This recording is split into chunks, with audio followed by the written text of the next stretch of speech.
తాకట్లో ఉన్న మీ బంగారాన్ని విడిపించి ఆ రోజు ఆన్లైన్ రేటుకి కొంటాం. Sharma gold company.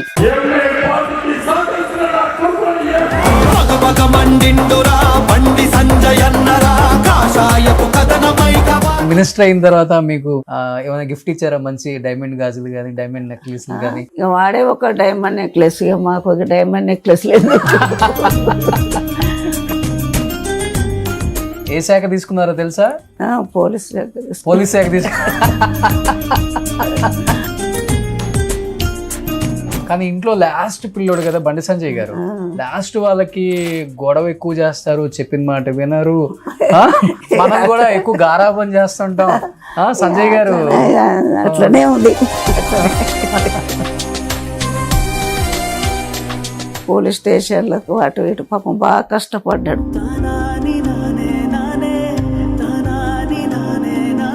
అందరికి బాగా హెల్ప్ చేసిండ్రు. ఏమి ఇది చేయలే, పైకి రానియలేదు రాజకీయంగా. అయినా వాడు పట్టుదలగా ఇంత దూరం తీసుకొచ్చుకున్నాడు.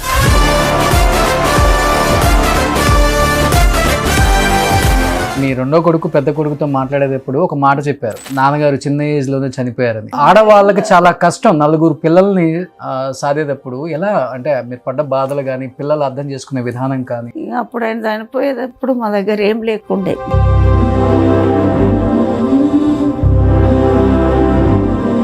హాస్టల్ పెట్టాను, ఉమెన్స్ హాస్టల్ పెట్టుకున్నాం. పెట్టినాక ఇక 1 సంవత్సరం కష్టమైంది, కానీ తర్వాత ఇక హాస్టల్ పెట్టుట్లా కొంచెం ఇక ఇబ్బంది లేకుండా అయిపోయింది అన్నట్టు.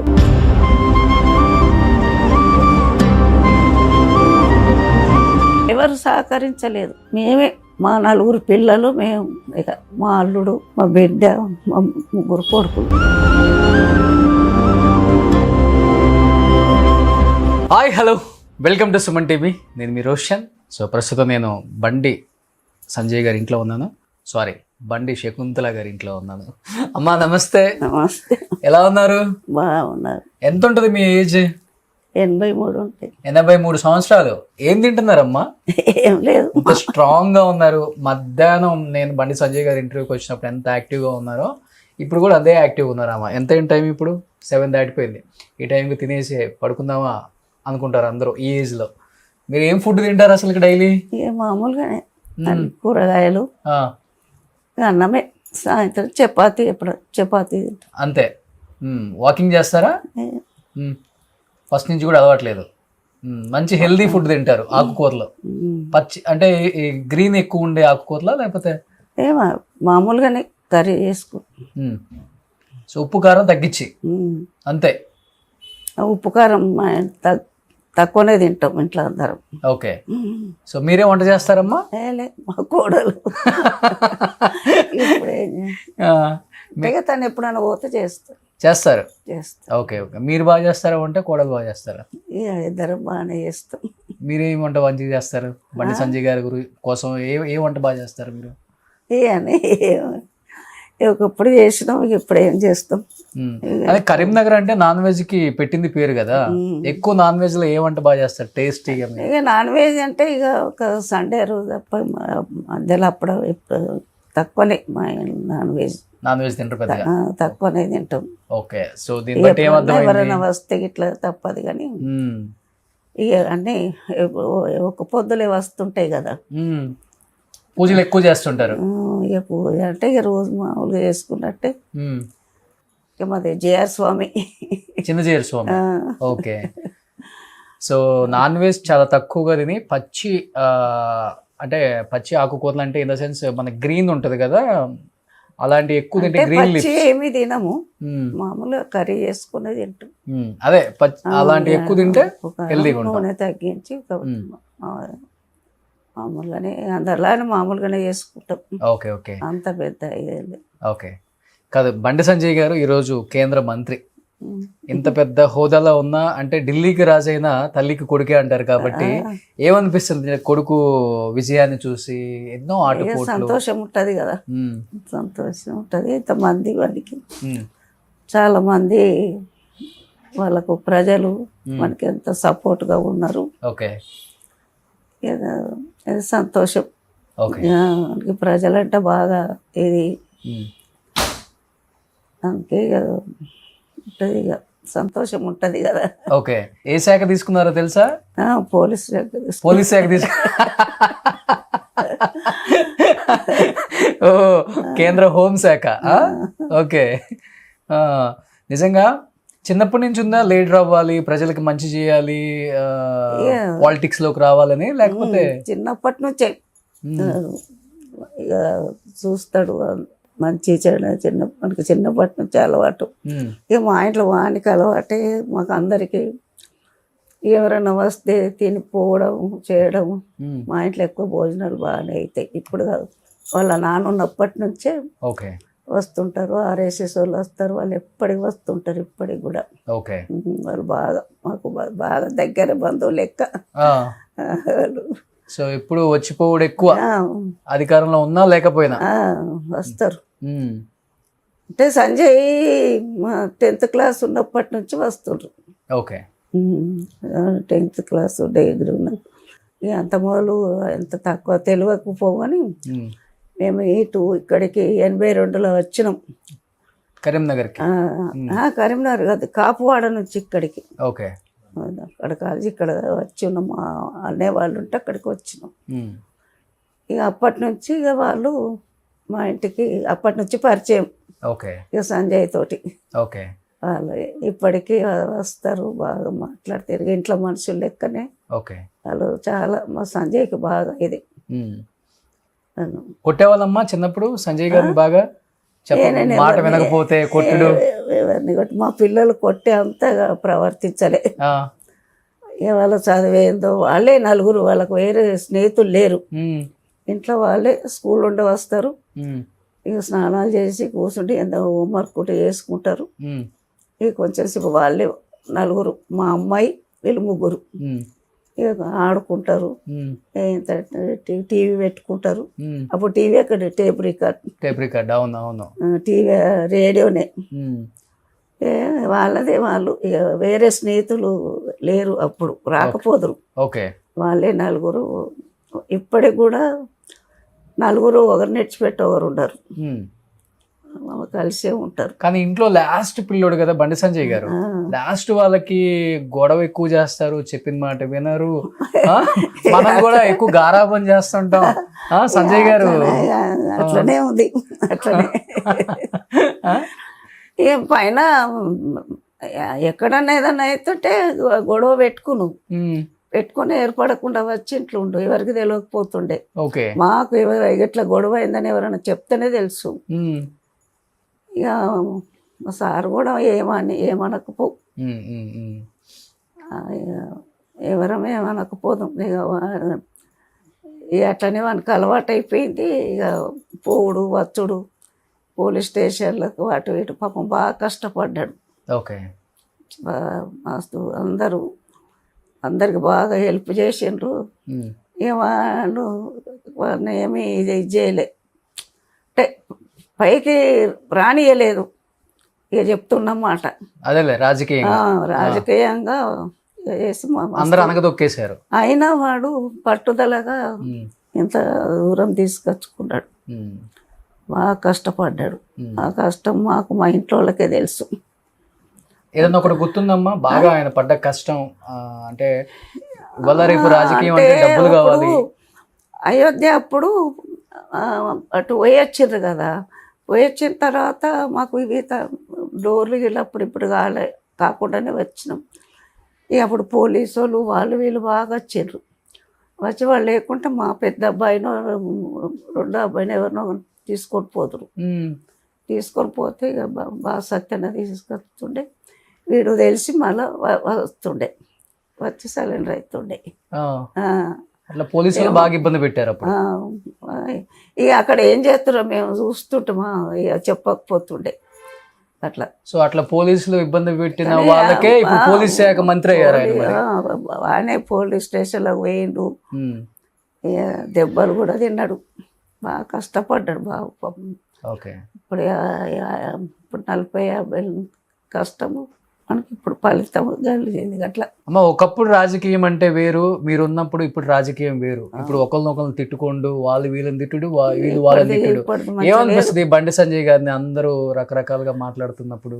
మేము అంత పట్టించుకోము, ఇక మా సంగతి తెలుసు కాబట్టి మేము ఎవరేమన్నా పట్టించుకోము. ఇక అనుకుంటారు ఎంతోమంది ఏమేమో అనుకుంటారు. ఇక అనుకున్న వాళ్ళ దగ్గర మనం పోయి లొల్లి పెట్టుకుంటాము, వాళ్ళతో గొడవ పెట్టుకోము కదా అనుకొని మనం ఉండే తీరు ఉంటే అయిపోయి వాళ్ళు ఎన్ని అనుకుంటే ఏం లాభం, ఏమో మనకేం నష్టమా? ఓకే అంతే. అలా ఎన్ని అన్నా మనకేం నష్టం లేదు కదా, ఇక అనుకుంటే వాళ్ళు అనుకుంటారు. ఇప్పుడు రాజకీయాల్లో అంత బిజీగా ఉన్నారు కదా, అమ్మ కోసం టైం స్పెండ్ చేసే టైం ఉందా? వచ్చుడు వస్తాడు, టైం ఉంటే గుడికి పోతాడు, అక్కడ అమ్మవార్ల దర్శనం చేసుకొని ఇక్కడ వచ్చి టిఫిన్ చేసి పోతాడు. కానీ ఎక్కడన్నా అర్జెంటుగా మీటింగ్లు అవి ఉంటే రాడు. అట్లా ఎక్కువ ఏం ముచ్చట్లు ఉంటాయి ఇప్పుడు రాజకీయాల్లోకి వచ్చిన తర్వాత? ముచ్చట్లేవు, ముచ్చట పెట్టడేం లేదు. వస్తాడు ఇక వాళ్ళ అదనే టిఫిన్ పెట్టండి, ఫోన్లు వస్తాయి, ఎవరైనా వచ్చి కూర్చుంటే మాతో వాళ్ళు చెప్పుకుంటారు అంతే. ఇక మేమేం మాట్లాడం, ఫోన్లు కూడా చేయం. వాడు చేస్తేనే, ఇప్పుడు సంజయ్ చేస్తేనే మేము మాట్లాడతాం. కానీ కొంచెం బాధ ఉంటుంది కదా, లాస్ట్ కొడుకు మంచిగా గారాభంగా పెంచుకున్నారు, రాజకీయాల్లోకి వచ్చిన తర్వాత టైం ఇవ్వట్లేదు. అట్లేవు, ఎందుకంటే కష్టపడి వాళ్ళ పనులు వాళ్ళకు ఉంటాయి కదా. ఇక అని మన కోసము వాళ్ళని ఇబ్బంది పెట్టుడు, వాళ్ళు ఎక్కడ ఉన్నా మంచిగానే ఉంటారు కానీ వాళ్ళ టైంను మనం వేస్ట్ చేయొద్దు కదా. అవును, మనం కూడా గ్రహించుకోవాలి. నేనే బాధపడ. ఓకే, మీ రెండో కొడుకు పెద్ద కొడుకుతో మాట్లాడేటప్పుడు ఒక మాట చెప్పారు, అంటే నాన్నగారు చిన్న ఏజ్ లోనే చనిపోయారని. నిజంగా ఒక సింగిల్ పేరెంట్ అండ్ ఒక ఆడవాళ్ళకి చాలా కష్టం, నలుగురు పిల్లల్ని సాధేటప్పుడు ఎలా, అంటే మీరు పడ్డ బాధలు కానీ పిల్లలు అర్థం చేసుకునే విధానం కానీ? అప్పుడు ఆయన చనిపోయేటప్పుడు మా దగ్గర ఏం లేకుండే, ఏదో కష్టపడ్డాము. నాకు కొంచెం పెన్షన్ వచ్చింది అయినది. పిల్లలు చిన్నగా ఉద్యోగం చేసి కాలేజీలో ఉద్యోగం చేద్దరు కదా, ఇప్పుడు వాళ్ళకు కూడా జీతాలు కొంచెమే ఉండేవి. ఇక వచ్చిన కొంచెం ఒక 2-3 సంవత్సరాలు కష్టమే అయింది. మళ్ళీ తర్వాత ఇక హాస్టల్ పెట్టినాం, ఉమెన్స్ హాస్టల్ పెట్టుకున్నాం. పెట్టినాక ఇక 1 సంవత్సరం కష్టమే అయింది, కానీ తర్వాత ఇక హాస్టల్ పెట్టుట్లా కొంచెం ఇక ఇబ్బంది లేకుండా అయిపోయింది అన్నట్టు. ఇక అట్లా ఇక పిల్లలకు పెళ్ళిళ్ళు వేసి, కానీ గ్రేట్ అమ్మ, ఎవరు సహకరించలేదు. మేమే, మా 4 పిల్లలు, మేము ఇక మా అల్లుడు, మా బిడ్డ, మా 3 కొడుకులు. సంజయ్కి ఇబ్బందులు ఏం చెప్పకపోదాం, సంజయ్కి ఏది కూడా చెప్పకపోదాం. మేమే ఇక అమ్మాయి అంటే అత్తగారింటికి పోయింది, కానీ మా 2 కొడుకులు ముగ్గురమే ఏదైనా సంప్రదించుకొని ఏదైనా చేస్తుంటాం. కానీ మా సంజయ్కి ఇట్లా అట్లా ఇంటి విషయాలు ఏవి చెప్పవు, ఇప్పటికి కూడా చెప్పం వాడికి, ఇప్పటికి కూడా చెప్పం. వాడు ఇప్పటికీ బాధలు బయట ఎన్నో ఉంటాయి కదా, ఇక మనం అన్నీ చెప్తే బాగుండదు కదా, ఏం చెప్పం. ఇంటికి వస్తే మాట్లాడతాం, చేస్తాం, కానీ ఎక్కువ చెప్పం. సో అంత బిజీగా ఉంటారు కదా, వేరే అమ్మాయిని చూసి ప్రేమించే టైం ఉండదు.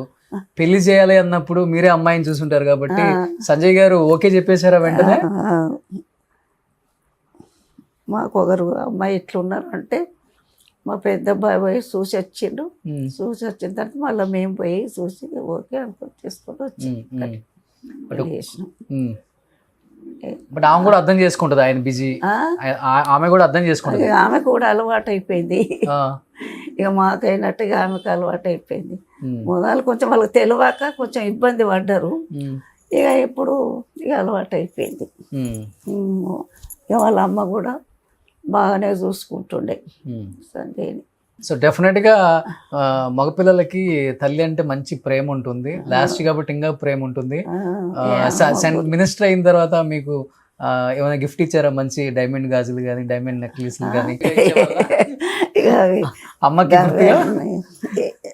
ఇక అంత ఇక ఇచ్చిండ్రు ఉంటే ఇక ఆమెకు చెప్తే వాడు ఇక వాడే ఒక డైమండ్ నెక్లెస్, ఇక మాకు ఒక డైమండ్ నెక్లెస్ లేదు. వాడే ఒక కోటి కొన్ని కోట్ల ఇది ఉన్నది మాది. మాకు ఇక అట్లేం లేదు. గ్రేట్ అసలుకి, ఎవరు అలా అనుకోరు. అంటే ఆయన సాధించిన అచీవ్మెంటే పెద్ద డైమండ్.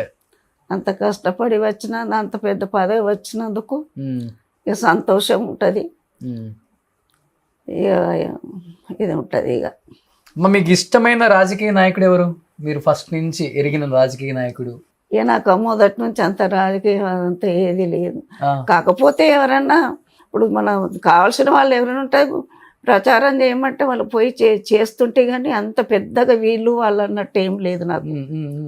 ఒక రాజకీయ నాయకుడు నచ్చుతారు కదా మనకి. ఏమో నాకు ఈ ముఖ్యమంత్రి అప్పుడు అంటే కానీ ఎవరు వాళ్ళు ఉండేది.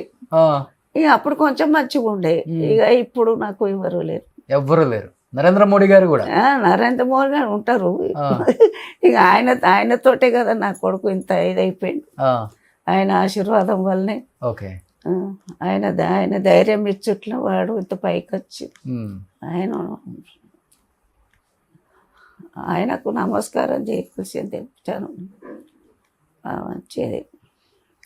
అంటే నాకు అంత ఈ రాజకీయం అంత తెలియదు, అంత కొంత పెద్దగా ఇష్టం. నేను పేపర్ కూడా చదవా, టీవీ కూడా చూడ. ఎప్పుడన్నా ఒకసారి వీళ్ళు చూస్తే, ఇప్పుడు ఎలక్షన్ల టైం లాగా అది చూస్తా కానీ ఇక నాకు అంత పెద్ద ఇంట్రెస్ట్ ఉండదు. ఎందుకనంటే ఒకప్పుడు ఉండే, ఇప్పుడు ఏంటనంటే ఏది చక్కగా లేదు. రాజకీయ పేపర్ చదివితే అంత అధ్వానమేనా, ఆ పేపర్లు ఉంటే అంత అధ్వానమే. ఏం చదువుతాం? అందుకే నాకు ఇష్టం అనిపోయింది పేపర్ చదువుడు. అది ఏది చదవ. కాలం మారిపోయింది. కాలం మారిపోయింది. అప్పటి ప్రేమలు వేరు, అప్పటి స్నేహితాలు, ఈ కులము ఆ కులం అని లేకుండా అన్ని స్నేహితాలు అదే ఎత్తుంటుంది. అప్పుడు నాకు అన్నీ, నా చిన్నప్పటి ఎన్ని కులాలు ఉన్నాయి అన్ని కులాలు నాకు స్నేహితమే ఉన్నారు. అప్పుడు కులాల బట్టి రాజకీయాలు స్నేహితాలు చేస్తున్నారు. రాజకీయాలు అప్పుడు రాజకీయం కాదు, మాకు స్నేహితం, ఫ్రెండ్స్ అంతా. ఎన్ని కులాలు ఉన్నాయి అన్ని కులాల ఫ్రెండ్స్, వాళ్ళతోటి నాకు ఫ్రెండ్షిప్ ఉండే. ఇప్పుడు లేదు అది. ఇప్పుడు వాళ్ళంతా ఎక్కడ ఉన్నారో ఎందుకు తెలియదు కదా, ఇప్పుడు లేదు, ఇప్పుడు అట్లా లేదు. ఓకే. సో ఏం చెప్పాలనుకుంటున్నారు? బండి సంజయ్ గారికి ఎలక్షన్స్ లో బిజీగా తిరుగుతున్నారు, ఈసారి మున్సిపల్ ఖచ్చితంగా బీజేపీ కైవసం చేసుకుంటున్నారు. ఏం చెప్తాం, ఈ ప్రజలతోటి ఉన్నది, వాళ్ళు చెప్తారు. లేకుంటే గెలవాలి, ఇక వాడు ఇచ్చినందుకు వాళ్ళు చేసినందుకు గెలవాలి. సో నిజంగా థ్యాంక్ యూ సో మచ్ అమ్మా, చాలా హ్యాపీగా ఉంది. కరీంనగర్ మీ ఇంటికి రావటం, మీ ఇంట్లో నిజంగా ఇంతమందితో మాట్లాడి సంజయ్ గారి పడ్డ కష్టాలన్నీ తెలుసుకోవటం, మీ పిల్లలతో అందరితో ఇంటరాక్ట్ అవ్వటం నిజంగా చాలా హ్యాపీగా ఉందమ్మా. సంతోషంగా ఇలానే ఇంకా 100 సంవత్సరాలు మీరు ఉండాలని మనస్ఫూర్తిగా కోరుకుంటున్నాను. ఎందుకు నాన్న, మీరు మంచిగా ఉండాలి, మాది అయిపోయింది, ఇంకా మీరు మంచిగా ఉండాలి. మీ అందరు ఇన్స్పిరేషన్ అమ్మా. 83 అయినా స్ట్రాంగ్ గా ఎందుకు ఎలా ఉండాలని మిమ్మల్ని చూసి నేర్చుకోవాలి మేము. లోపల ఏం లేకపోతే ఎన్ని సంవత్సరాలైనా ఉండొచ్చు, లోపలంతా ఇప్పుడు అందరికి నిండిపోతుంది కుళ్ళు కుతంత్రాలు రాజకీయం. అది లేకుండా ఉంటే హ్యాపీగా బతకొచ్చు. అందుకని మీ వాళ్ళందరూ హ్యాపీగా ఉన్నారు. సో చుట్టూ మీరు పెంచిన విధానం కూడా చాలా పద్ధతిగా మంచిగా పెంచారమ్మా. చాలా థ్యాంక్స్ అమ్మా, నిజంగా thank you so much. Suman టీవీలో మీ పర్సనల్ అండ్ బిజినెస్ ప్రమోషన్స్ కోసం కింది నెంబర్కి కాంటాక్ట్ చేయండి.